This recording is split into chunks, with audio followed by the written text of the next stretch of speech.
Hello, friends. Welcome to the Nexus Podcast. I'm your host, James Dice. Each week, I fire questions at the leaders of the smart buildings industry to try to figure out where we're headed and how we can get there faster without all the marketing fluff. I'm pushing my learning to the limit, and I'm so glad to have you here following along.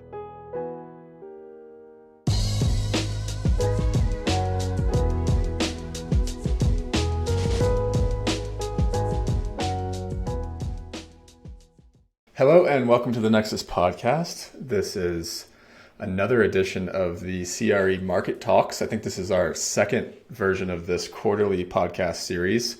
I have Joe Gaspardone and Mandi Wedin here. We're going to talk about today, first of all, what the CRE market is up to right now and how that relates to and affects the implementation and deployment of smart building technology. We're going to use ESG+R to set the context a little bit. First, let's do some intros for those of you that haven't met Joe and Mandi. Both of them have been on the podcast individually as guests. And then again, this is the second time we've done this with the three of us together. Joe, why don't you go first and introduce yourself? You got it. Joe Gaspardone, COO of Montgomery Technologies. Montgomery's a infrastructure, primarily a provider to commercial real estate converged networks, which is happily now a term that's more widely understood and known. And we've been doing that for 20 years. I also have a close to 2-decade career in commercial real estate. Before that is all of it, almost every role in commercial real estate operations at one point or another. So we're going to leverage that on the Market Talk. All right, over to you, Mandi. Awesome.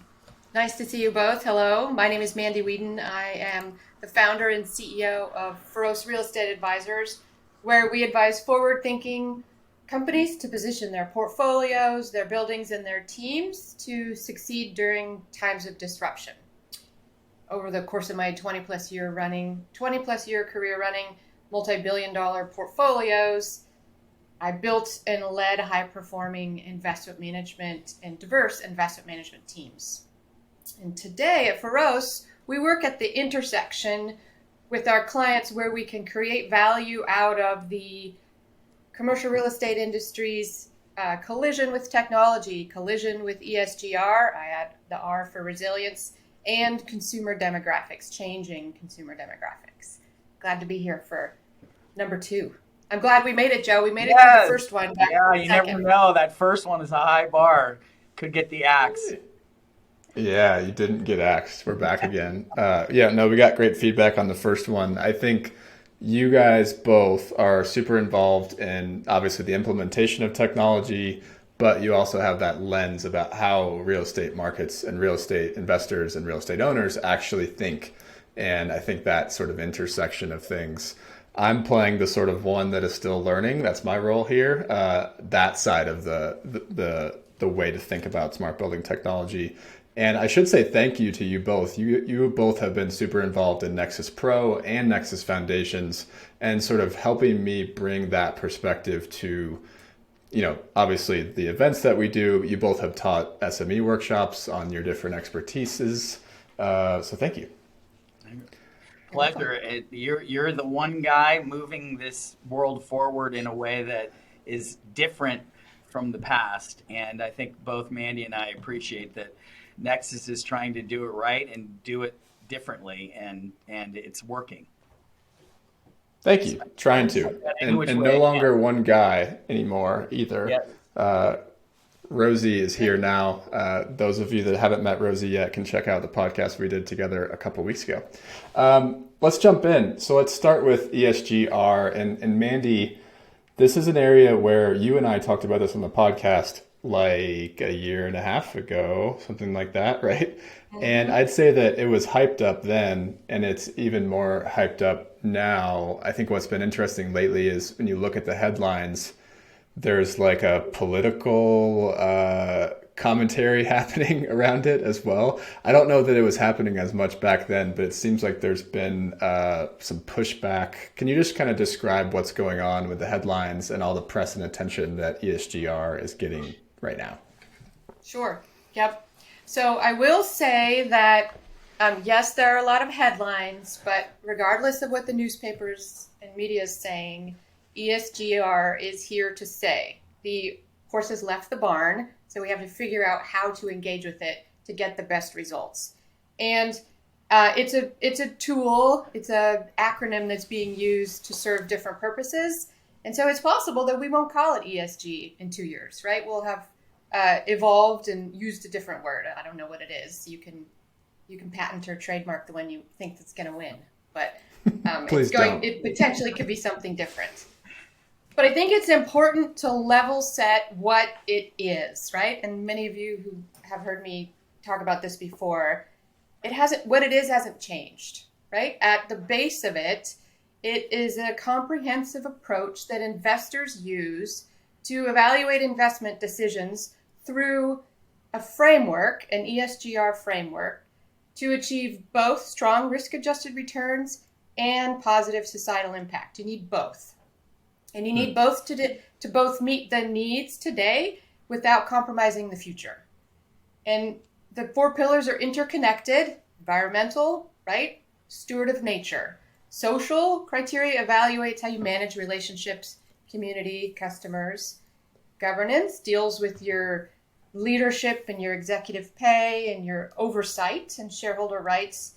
And resilience is how businesses, properties, investments are prepared to manage through risk, adverse events, as well as capitalize on opportunities.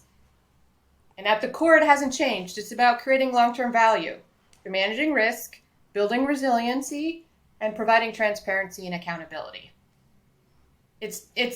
Our conversation is different now because it has made headlines and been used as a tool, but the investors, lenders, employees, tenants, and regulators are still demanding it. And that pressure is only increased, right? We can talk about it as hype or we can talk about it as pressure. It's only increased. And I give 2 numbers when I talk about it from a carrot and a stick perspective. Okay. One is 121 trillion US dollars. And that represents the owners and investors who are signatories to the UNPRI, the United Nations Principles for Responsible Investment. $121 trillion signed a public commitment to integrate ESG into their investment and ownership decisions. That's a huge number. That's grown significantly in the last 2 years. And that's assets under management of all of the signatories? Mm-hmm. And then 48% is my other number. This is the stick side of it. That's regulation around decarbonization at the local jurisdiction level, and then disclosure requirements, most notably the SEC's ruling that'll come in April. But 48% of the buildings that received a grade under New York City's local law 97 last year received a D or an F. That's a really hard score to have when you're trying to go and sell your building or refinance it or negotiate a renewal with your tenant. So that's a big stick, regardless of your disclosure requirements. Right. And we've talked about mandatory laws in other podcasts, most recently with Cliff Majersic talking about all the different ways in which these regulations come into play. Can we talk about, okay, these targets have been set, $121 trillion. Can we talk about how that trickles down into how does this hit the operations? How does this hit an individual building? That's really where, the rubber meets the road, and it's a tall task right now, because everybody kind of understands the E, or when you talk about DEI, they understand the D, diversity, and there are metrics. You can quantify energy and diversity. But then when you get to the SG and the EI of those 2 acronyms, you're in a much more opaque world today. That's not to say that it won't iron itself out over time, but it really is difficult to say, how am I progressing? Are there standards? Are there metrics? Are there quantifiable ways I can show this, as opposed to writing a 20-page narrative about what we're doing? And so that's still that's the area that's still under development. And that is quite frankly a struggle for a lot of people. You've got lenders, you've got the money that's committing to these goals. You've got occupiers and tenants that are committing to these at that level.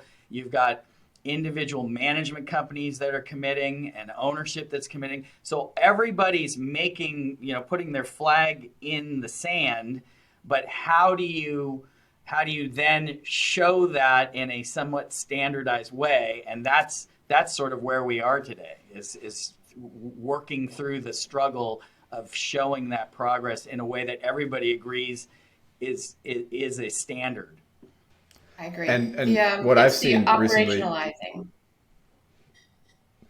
sorry, what we see, I think, we see these annual reports, right? You see an annual report from, and it's kind of like the person writing that report decided what was going to be reported and what numbers were going to be reported and whether that number is good or not and whether that progress is being celebrated. And it's right now, it's like everyone's trying to feel out what's good. And then it seems like what's good is also ratcheting up. The expectations are ratcheting up over time. Each year is like, well, what was good in 2019 is probably not good right now. And so that's making it more difficult to sort of wade through what it means to be successful in this area. Totally. I think part of that struggle too is it's very much like a smart building, right? What was smart in 2019 would not necessarily be the same standard today. And you can apply where we are with ESG the same as technology, in that these are works in progress, and they're really happening in parallel, but very much along the same kind of timeline with the same learning curves, development curves. So I just think that there's no shying away from it. That's where we are. But the good news is all parties are sort of committing to it and around it, and so that bodes well for the future. Yeah. It's just going to be a little bit bumpy for a while. Yeah, 100%. So, Mandy, Joe mentioned DEI. You do a lot of work in this area. We've had our own webinar and podcast on that conversation. Can you talk about kind of how DEI fits into the ESG+R conversation? Sure. Yeah. So, from an investor's perspective or a risk analysis perspective, DEI is one of the pieces of the robust ESG+R strategy. And it can be housed under the S pillar or under the G pillar. And it's also in R, right? Because they're all interconnected. And if you have access to a broad-based talent pool, and you have a strong program where you grow and retain your employees and your talent, your organization is better equipped to respond to exogenous shocks, and you can perform better. And you've heard me say this. We use a lot of tech to underwrite our investments, but at the end of the day, the investment decision is made by a human. And we want a better informed decision. We have more inputs, more viewpoints, more lived experiences. We can make a better decision to get better results. And when we widen our field of vision, we bring more people, more viewpoints, more perspectives to the table. We see more opportunities, and we see more risks, and we see more ways forward. And to Joe's point, right, diversity, equity, inclusion, belonging, those are all words that we use today to talk about widening that field of vision. And the population, the workforce is changing drastically. This is a point that some organizations are feeling today, and some will feel tomorrow. But there will be, and there are actually, on the Gen Z side, there are 300,000 fewer people who are turning 18 each year compared to 10 years ago. So there's a smaller incoming cohort. We're producing fewer workers defined as an 18-year-old.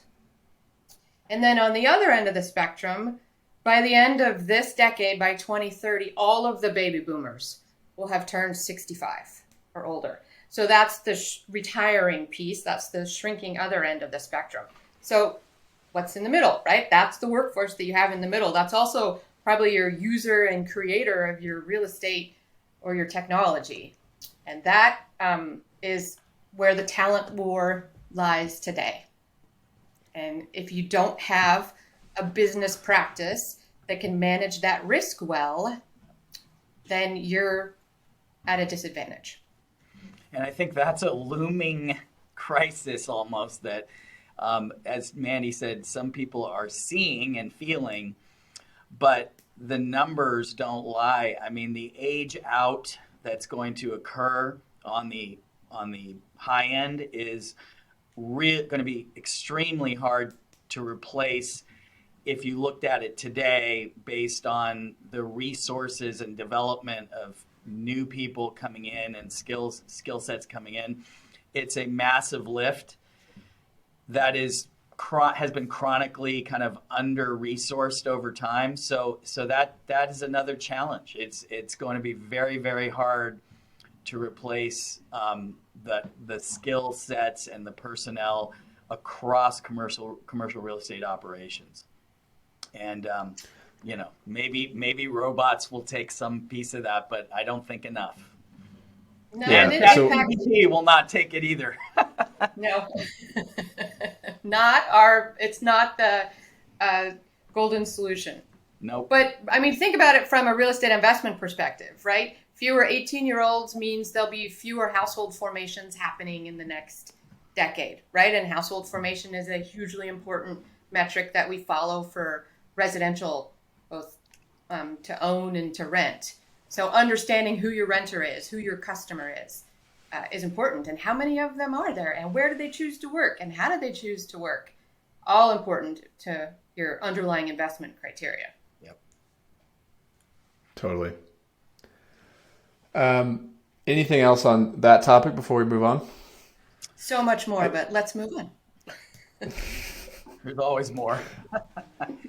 I think one of the other things that, since Mandy, you and I have talked about this, since we talked about it, one of the other things that's popped up a lot recently is greenwashing. So can you talk about where we're at? I mean, it's in the headlines a ton right now.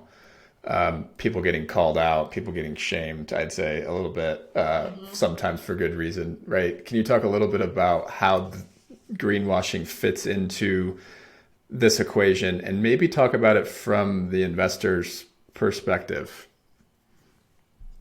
Sure. Okay. So Joe noted, right, and you noted that what organizations, the industry, what investment managers are committing to do is sometimes very tightly defined, because then they can meet it or talk about it, or they don't actually set a target. They just talk about what their values are and what their philosophies are. So that's a lot of that is avoiding greenwashing, right? Avoiding the headline shame of you said X and then you did Y. We want to know what happened, right? Those are hard conversations.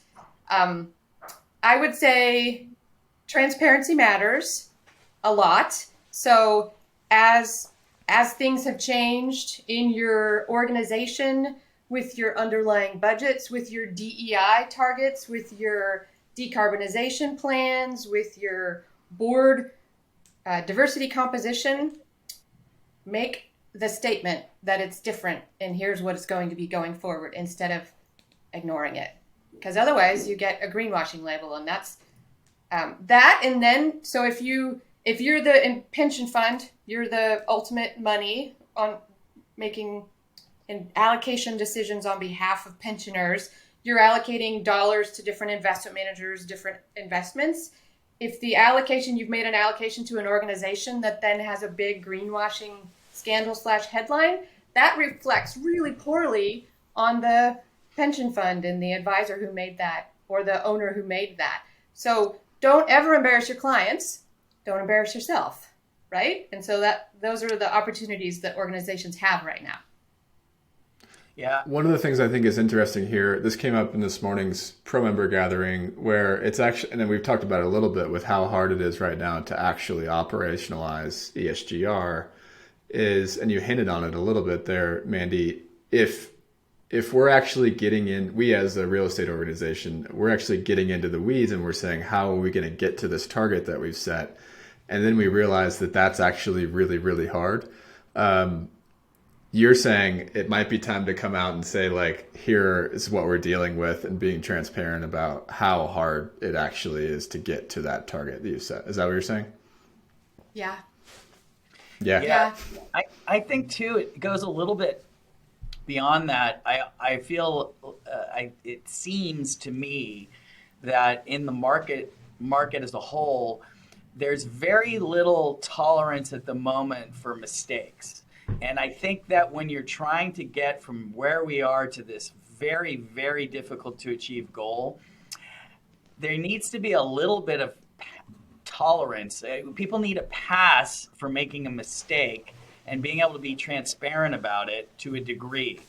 Right now, you see the market saying, well, here I'm meeting these ESG goals in my life sciences organization.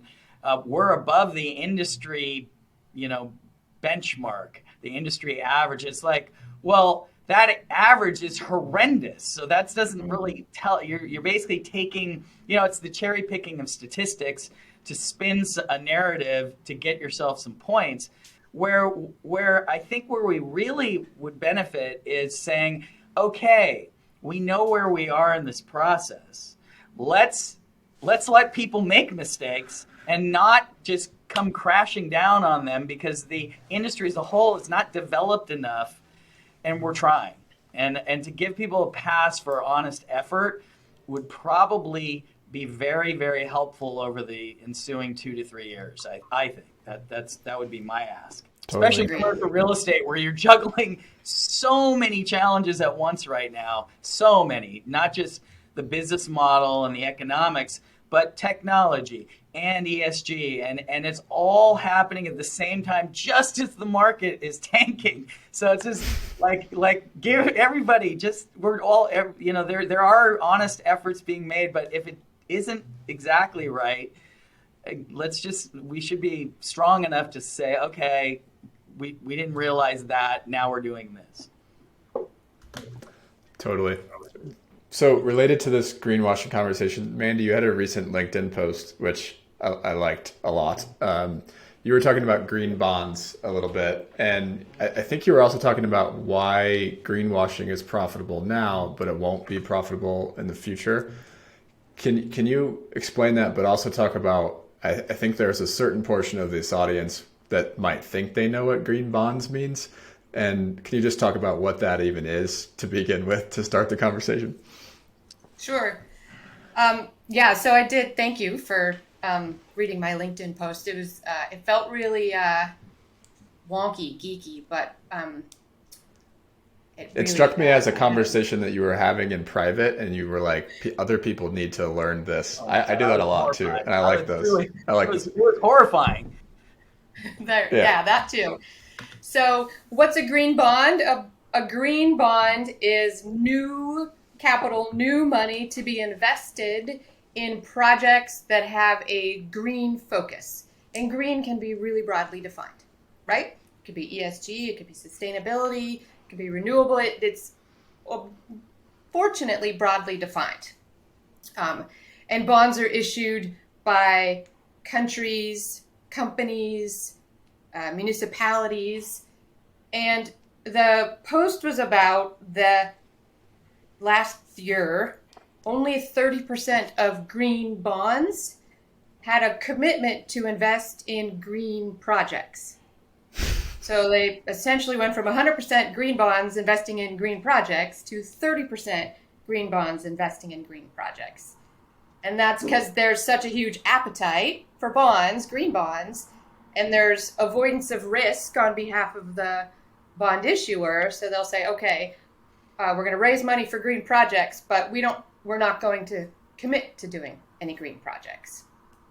And it's this lack of transparency that is making greenwashing profitable, right? There's so much demand. The bond market was down as a whole last year in issuances, but there were more green bonds issued year over year, right? So that's where the appetite is. So they can sell you, an apple when you asked for a cheeseburger, because they're going to buy any food right now, and it doesn't matter if it's green or not green in the green bond world. And I was really really frustrated, and I was like, what? I have to write about this as I bang it out on my keyboard. That was the most eye-opening thing I've seen in so long. I honestly couldn't believe it. I had to talk to you about it because to simplify this for some people, like 30% of the money raised for green projects is actually being used for green projects because the fine print in those bonds say we don't really have to do that, which is, I don't know how that, it just blows my mind that can even be a thing, that could happen. So layman's question here, is there a problem with having do we not have enough low risk green projects to invest in? Like, do we need more of those projects? Like, can this audience help de-risk and provide more projects for that audience? Good question. So this was, my post was based on a research paper that was written by 3 professors. And so they asked the question in the paper of, why is this happening? Like, why is that acceptable? Why is the market buying this? And so that's one of the proposals, is there are not enough green projects that can be funded by green bonds. The answer is no, there's plenty of green projects, in my opinion. Oh, yeah. Because I was going to say, that's how you start everyone else in the audience slamming on their keyboards, because everyone in this audience knows that there are plenty of projects out there. It's totally BS. It's what it is a bunch of people who are used to spending money in the least risky way that have an opening to do that. So is it less risky relative to what? And if you have the back door open, you're always going to go where the least risk is from your history. But if you've shut that door, there are zillions of projects to fund. It's just I can't believe that that's possible. It's just so sad. It was like Mandy's post was like a fire hose feeding my cynicism that I don't want any more of, and it was just like, no, this can't be. This can't be. So part of what I liked about this is you were saying why it won't be profitable for them to do that in the future. Can you talk about what door is going to close for them here, Mandy? Yeah, I think it's the disclosure requirements and the regulatory framework that's coming. And that's coming on multiple fronts, right? It's at the SEC level for any entities that are registered with the SEC, or there's going to be more disclosure requirements. And the SEC is not telling you how to fix it or how to mitigate it. They're just saying, tell your investors what you're selling, and then you're going to be held accountable to selling that product, right? And so where there's no accountability today or transparency today, there will be more in the future. And the regulations coming out of other parts of the world, right, Asia and Europe, they're in a different place in the journey for disclosure and ESG, and so they're more robust and in some cases more prescribed. So there'll be even more transparency demanded and reported. Yeah, and one of the things that you were talking about in the prep session to this was how things are changing on the EU side of things. Can you talk about how more transparency is going to be happening over on that side of the pond? Yes. So I'm fortunate to be working on a project with a client who's launching a solar development fund, putting solar arrays on top of existing buildings as well as other renewable energy projects. And they, through that, I've had the opportunity to learn a lot about the SFDR disclosure framework. So it's EU's Sustainable Financial Disclosure Regulation. And here's what you're much more prescribed about what you have to tell your investors your investment product is. So Article 6 is an investment product. That's one level of disclosure. Article 8 is another level, and that's an investment product with ESG initiatives incorporated into it. And then Article 9 goes to the next level, includes ESG plus a sustainability alignment, which essentially is do no harm to the climate. And the way that this is going to feel different and is acting different is from an SFDR disclosure perspective, you have to make a pre-contractual disclosure about here's what we're going to do in the E, S, and the G segments to be, measuring carbon footprint, to not using products or include in your supply chain anything with forced labor, to governance and a tracking, much more detailed. That's before you do it. That's your pre-contractual. And then annually you'll say, here's what we did and how we did. And if something comes up that's a red flag that needs to be disclosed, you will disclose that along the way. We didn't meet this target, or this changed. And that is a very different standard than what we're experiencing in the US today around disclosures and setting goals and then accountability to meeting them. I really think, James and Mandy, it's kind of the window into the future. We can look to that as sort of where we're headed on the journey, and that will continue forward ahead of us. But it really is sort of a window in, or a harbinger of things to come. And it needs to be. Like, this is just exactly the process that we just talked about of codification, standardization. Like, I need those laid out so that I can meet them, so that then I can connect the dots and say, here's how I'm meeting those things that are now officially things to raise my game to come up to. And that's critical, because if it stays opaque, then you're going to have more green bond stories, and nobody wants that. So that's a critical piece of the process, as labor intensive, and sort of it takes a long time to get there, but it's absolutely fundamental to the process. Totally. And I'm just sitting here as I listen to you. Joe, you brought up this similar point a couple times here on this episode. How many conversations about ESG I've heard where, now that you say that, I'm like, oh my God, it's so obvious that we don't have that. And so a lot of the conversations are just kind of feeling around in the dark, because we don't have this like process to point to with, measurable results. And it's sort of like, what's coming to mind is like when we say zero carbon, for example. Well, that's something that we can now sit here and say, how much carbon are we, like, where are we at on carbon? Because we set zero as the target. We don't necessarily have that for a lot of the other end goals that we're talking about here. Okay, so let's take this. We've set a nice little frame of reference, context setting, you might call it. How is this sort of impacting smart building technology and the market for smart building technology? Who wants to start with that? So I want to add one thing that's a layer to this question. And that is that there are so many organizations that are selling me and my clients ESG solutions, which could be lots of different things because there are lots of different needs. But very few of them have their own ESG statements or goals or positions. And totally. For my clients and I, that's a big red flag. If you don't do this, why should I buy what you're selling? Yes, I swear this is like the golden thought here. It's directly parallel to technology. Are you eating your own dog food? That's what we've always said.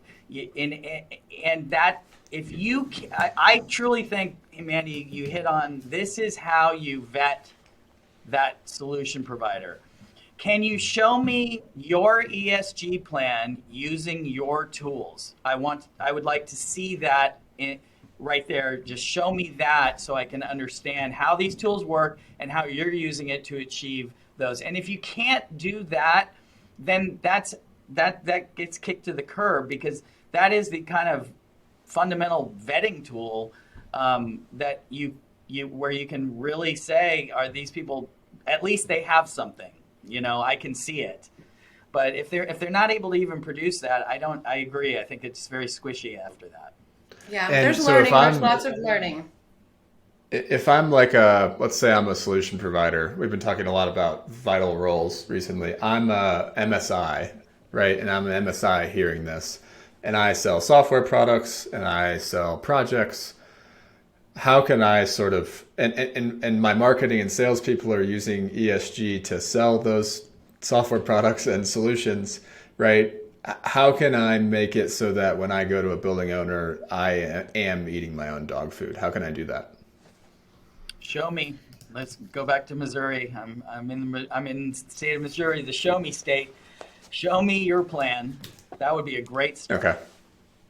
On the MSI side, on the technology side, show me your office. Do you have that mythical single pane of glass where you can see everything that's happening in that office? Have you outfitted your office with occupancy sensing that is controlling various aspects of heating, cooling, lighting?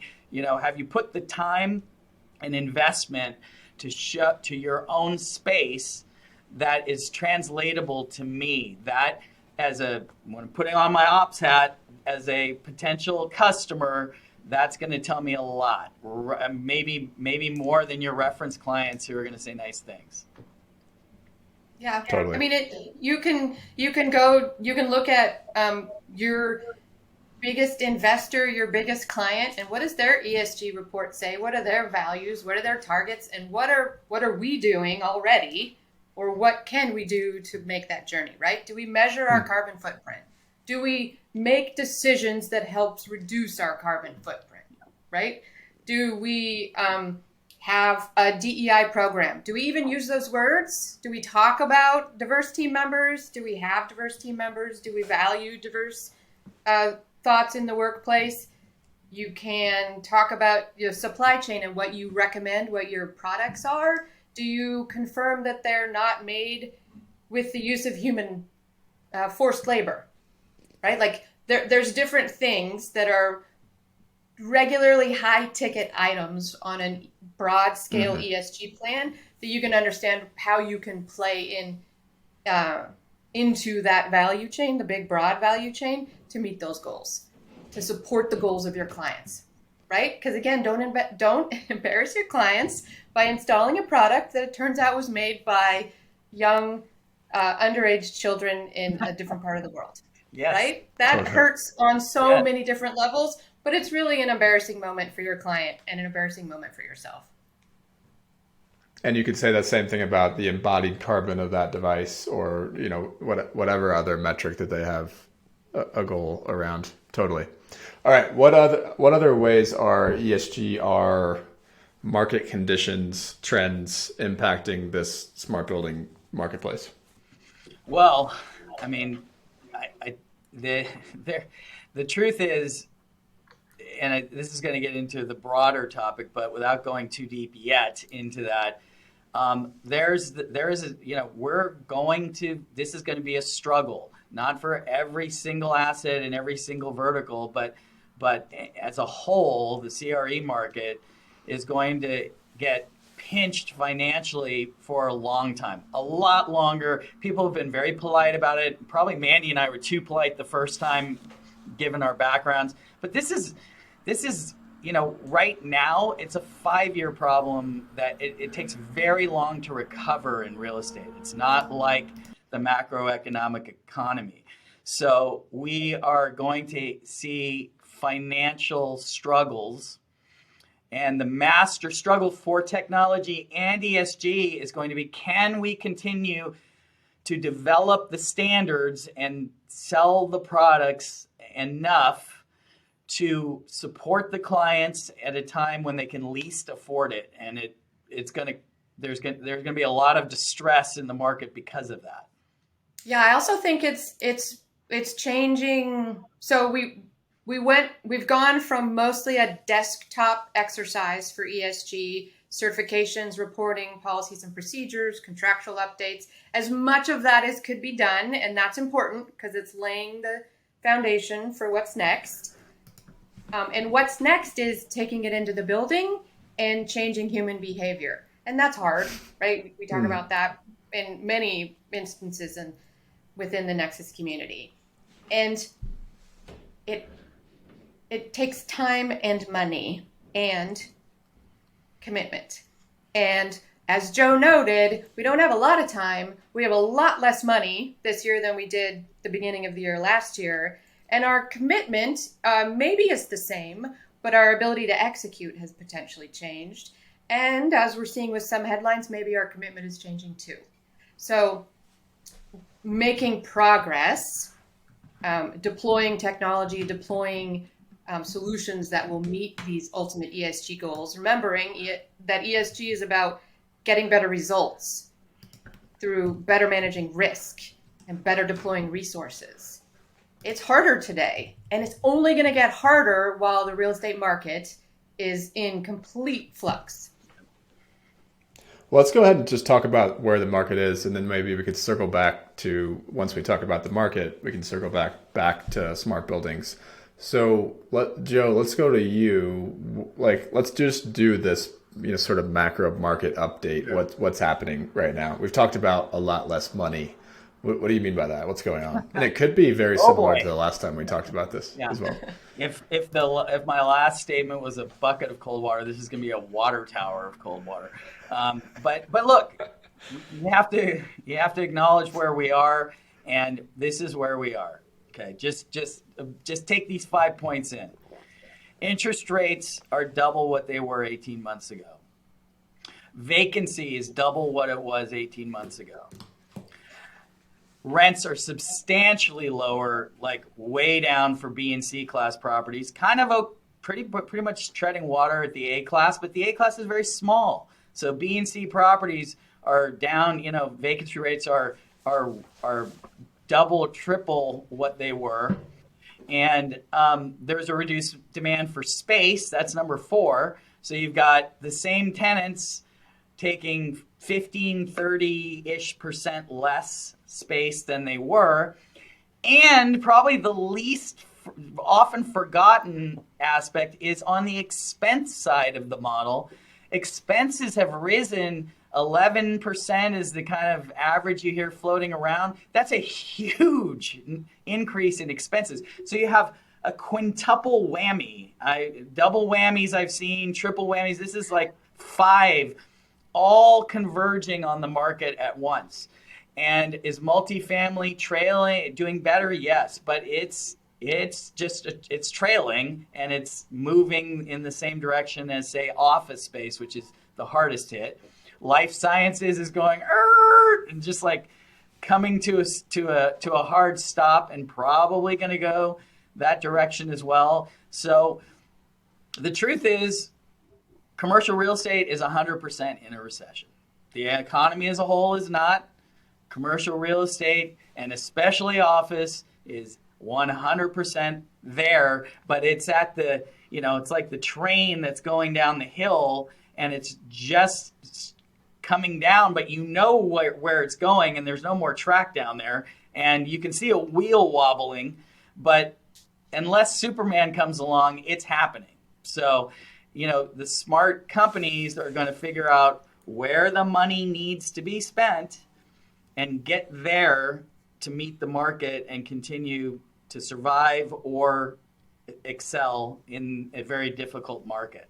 And so that is ESG tools have to be done. There are certain things that just have to happen irrespective of tight budgets. And certain core technologies have to be done. For local law 97 in New York, for other markets that absolutely have to meet certain benchmarks and Energy Star compliance and things like that. So there are opportunities in there, but the truth is there's going to be a lot of distress, both asset distress and company distress, solution provider distress over the next, and it truly, if you aren't looking at least 5 years, then you haven't been around long enough, because these cycles are long. And I'm sorry to have to say it, but it's the absolute truth. Unless, by some miracle, something changes that just breathes life in a very, very quick way, it's just going to happen. And that never happened before. That has never happened before. There's no, the Fed doesn't just drop interest rates back to 0. So it's going to be a while.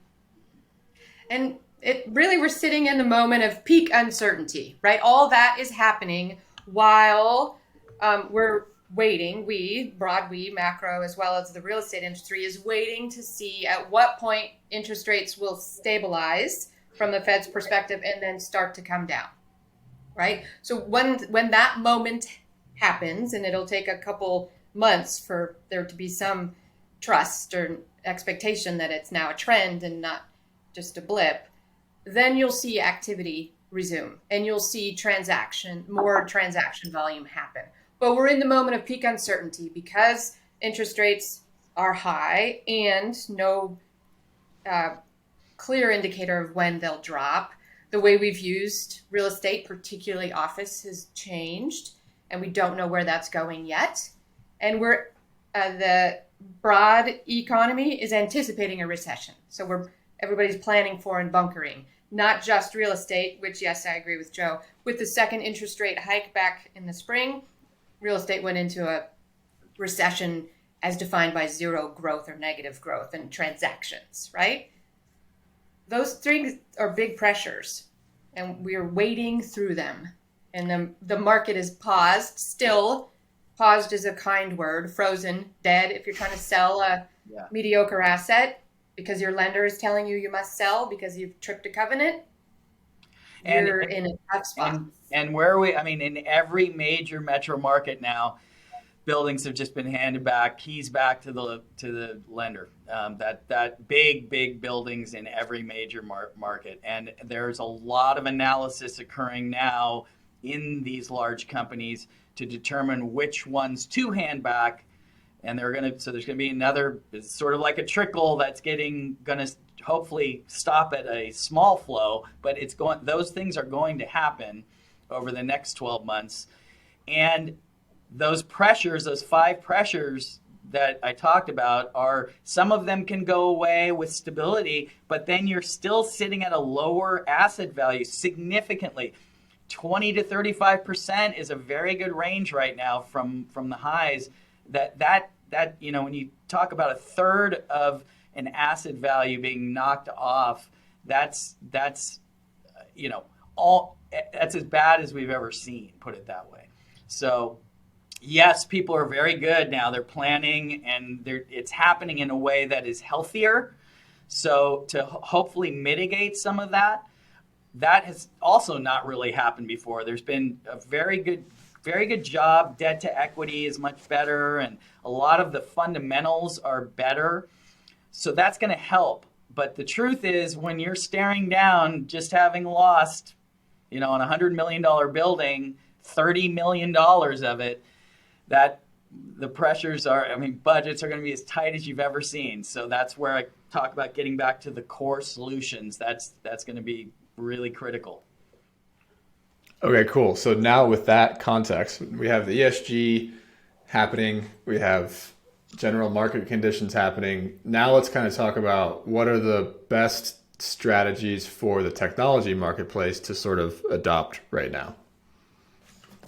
So I would say one piece that is informing or influencing the adoption or the investment into technology is you have another decision maker at the table for a lot of these projects, and that's the lender. They probably 2 years ago didn't have to be at the table because the loan was performing and the asset was performing. But now, the stat I read the other day is 60% of the office buildings are economically owned by the lender, which means they're scrutinizing expenditures. They're not saying yes or no. They're just looking very closely. And as the owners are trying to the borrowers are trying to work their way through it. So if you're going to make a big investment, there needs to be a very sound reason, and there always has been, but now there needs to be a sound reason that it makes sense for cash flow to come out of that asset. And so it's another layer of decision-making process. It's another challenge of time and information. And it's super opaque. As the solutions provider, you're not talking to the lender at the table, right? Someone else is probably, 3 games of telephone away. But that is part of the process today. And there's also a difference between why is this difference from today different than the GFC, the Great Financial Crisis? And a couple things come to mind. One is lenders didn't take buildings back as quickly then because they saw a way forward for where the building would be when the uncertainty abated and there was more clarity. And they wanted that to continue to be in the hands of the operator, the expert. Today, they don't have that clarity of where that office building will be in function. So they want to have control, right? So they'll take it back. And the second is just where the leverage levels were going into the GFC and where they are today as the value dropped. There's potentially, if there's still money on the table and the value of that building, the lender wants to take it. Yep. And there were more multifamily assets that went into default under their loans than office in the last report, right? So it's not just office buildings, right? It's broader. But when you think about deploying technology and you think about the solutions and how you're going to win the sale, win the execution, it's really important that you know the pressures of the owner. And you hear me say this all the time, like what's important to them and why should you care? Because that's the only way you're going to get that contract signed. Know your customer, speak their language. If you can do that, then you will understand all of the hurdles they have sitting behind that. And that would go to my one piece of advice. It's one word, core. And it's, what does that mean? It's your solution needs to be core to what the building needs in a tough environment. Your relationships, your core relationships are the ones that are going to get you through the tough time. Focusing on those, and not scale is going to be critical if you want to get through and make progress. And working through your core relationships in real estate, commercial real estate in particular, it is such a small number of people under this very broad hood of assets. Those core relationships are critical as you try to get through and grow during this tough time. And then the other thing is, James, it comes back to your marketing fluff. You have to deliver exactly what you say you're going to deliver. You cannot have one single thread of marketing fluff in your delivery in this market for the next, I'm going to say 5 years. You can't, because it will get sussed out. It will get exposed when you can't do something that you represented, and you will not survive the 5 years. That's like a third rail now. If it weren't before, it's always been been advice given, but now it's truly a third rail. And if you cannot deliver that thing you're saying you can, that's going to you won't make it through the stretch. So I want to kind of pull back in something from the last episode, which we talked about what are you delivering?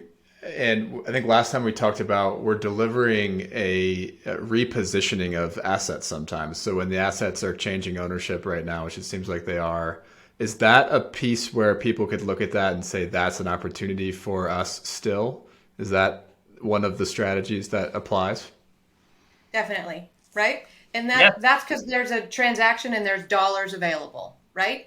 Yeah. And if you're going to keep the asset, right, you've got the investor, the owner's gone through a hold sell decision and they're keeping it. So they're reinvesting in it. Mm-hmm. So what are they investing to meet their reposition needs? Right? How are they repositioning it? Yeah.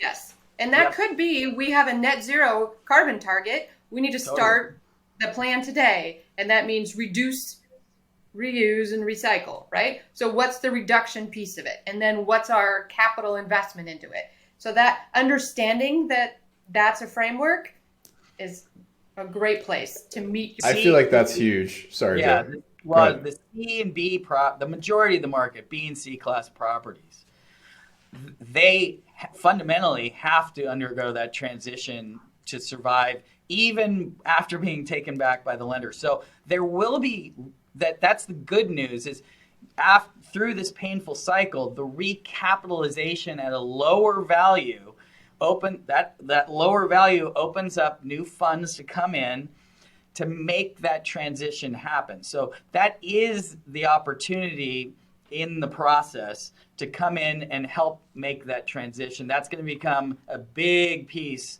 of this business going forward. And that, to the extent you can get in and be seen and visible there and deliver that it's a complicated process, very complex to take a B or C class property and move that up the chain for real.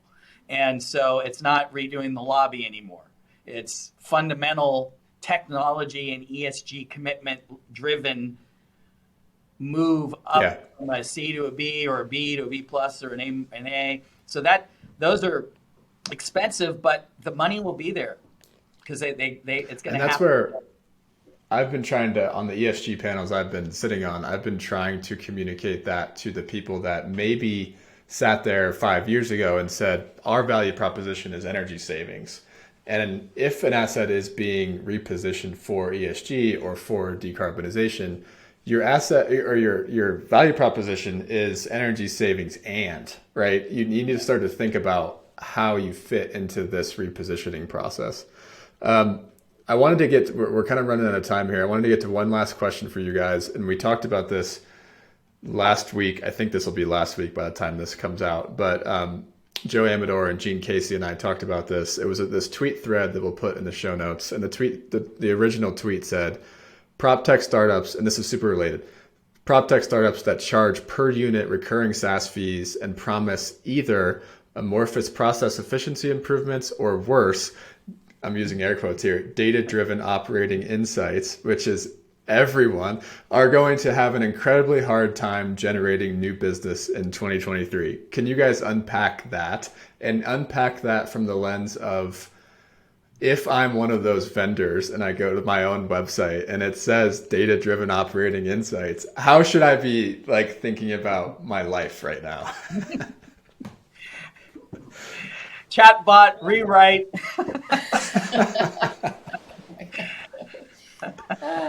Okay, so I would say that the data-driven operational insights are the means to the end, which is better performance and better results. You can talk about insights and you can talk about data being valuable, but you have to get to the action piece and the results piece of it. And so my perspective is, if you can produce actions and produce improved performance and results, if you choose to charge per unit or percentage or per square foot, the landlord will probably pay for it if the math works for them, right? But if you're charging $1 per unit and you're just going to get more data, then you've only gotten half of the picture for the full cost. So they want the entire picture for the entire cost. And so you're only halfway there.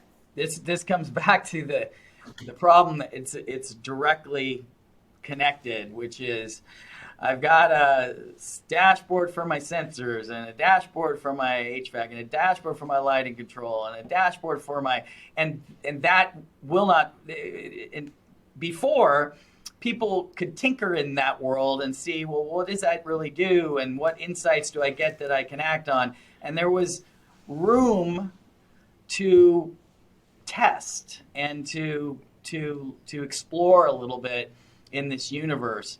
But now I have even less dollars, fewer resources. My smart buildings team just got axed. Two of my 5 enterprise architects are gone.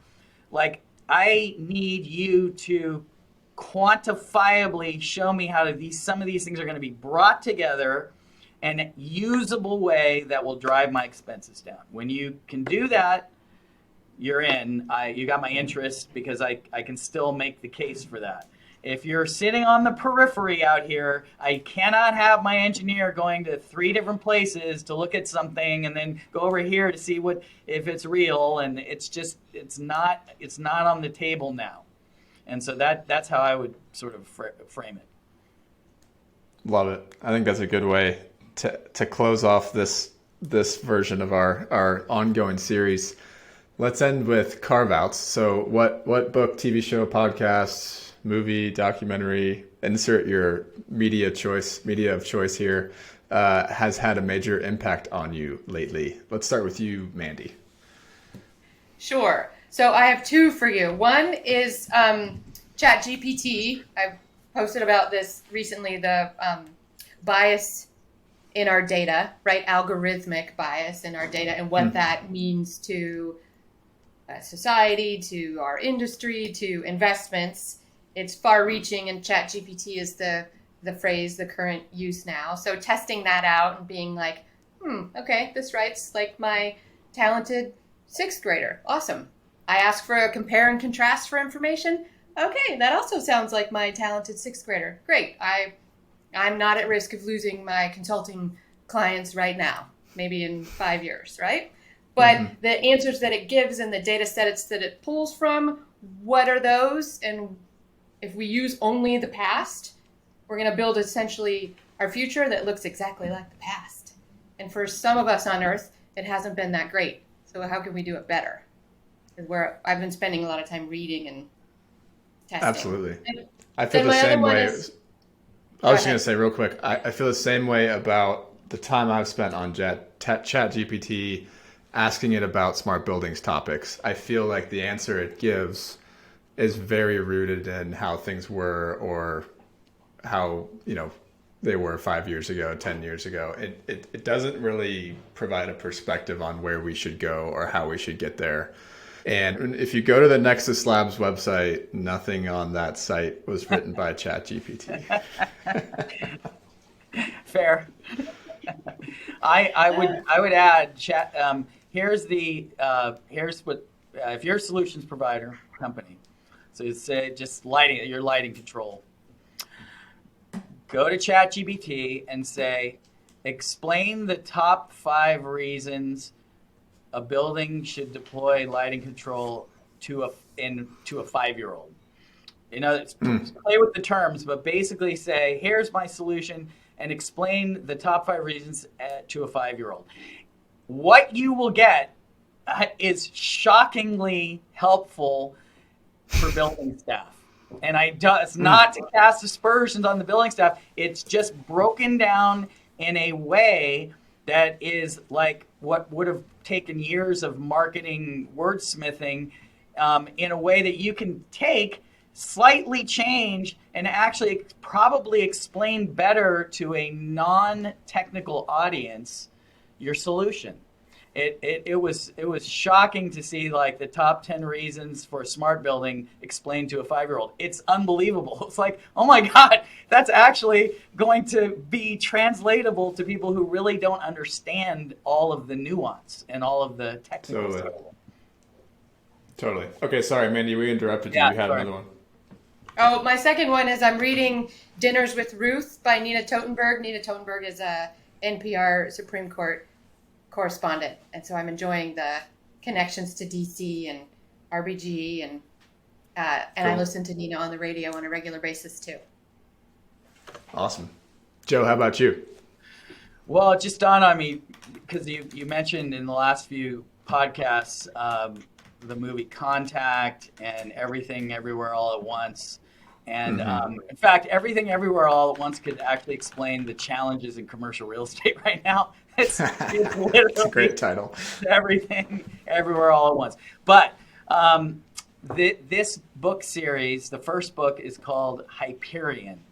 And if you are a fan of Contact, it won the Hugo Award, many awards, but if you're a fan of Contact and Everything Everywhere All at Once, Hyperion is one of the most well-written books I've ever read. One of the deepest, deep themes and layers of just well-crafted writing. It weaves somehow in a science fiction book poetry from Keats into the mix. Honestly, as you hear it or read it, you will say, I can't believe this genius, like even the highest level genius would struggle to write it's 4 books, these masterpieces. They're Cool. I learned so much, and I got so much out of them. Philosophically, it's just very, very deep. Hyperion. Start with awesome. Hyperion. Love it. And that's the first of 4? Yep. You will, cool. if you like that, you will be locked in for all 4. They really are masterworks in literature. Nice. Yes. I'll share mine before we end this. So the 3rd season of Ted Lasso is coming out in a couple of weeks. I would, if anyone hasn't caught up on season 1 and 2, it's just a great show. You don't have to be a soccer fan. It has nothing to do with soccer, really. It's more about being a human. So we resubscribed to Apple Plus to get ready for that. But on Apple Plus, there's a show called Shrinking. It's Jason Segel and Harrison Ford and Jessica Williams. And I'm like 4 episodes into it. My wife I was like, I don't want another show. And then she pulled me into it. And it's just so good. Anyone that's been through therapy before will just love the lightheartedness around the therapy process. It's so good. Highly, highly recommend it. If you like Jason Segel, you'll love this. And Jessica Williams is just a amazing person to watch. So I agree. I laugh out loud at one of the episodes recently. I was like, my whole family is like, what? I'm like, hush, I'm watching. It's funny. Yeah. Can't wait. Yeah. I'm in. You're in. Love it. Cool. Well, thank you for this, you two. I think this will be super insightful for a lot of different stakeholders in the audience. And we'll catch you next time. I hope we have a less bleak market outlook in the next quarter. Me too. We tell it like it is, James, right? So you got to keep doing. All right, friends. Thanks for listening to this episode of the Nexus Podcast. For more episodes like this and to get the weekly Nexus newsletter, which, by the way, readers have said is the best way to stay up to date on the future of the smart buildings industry, please subscribe at nexuslabs.online. You can find the show notes for this conversation there as well. Have a great day.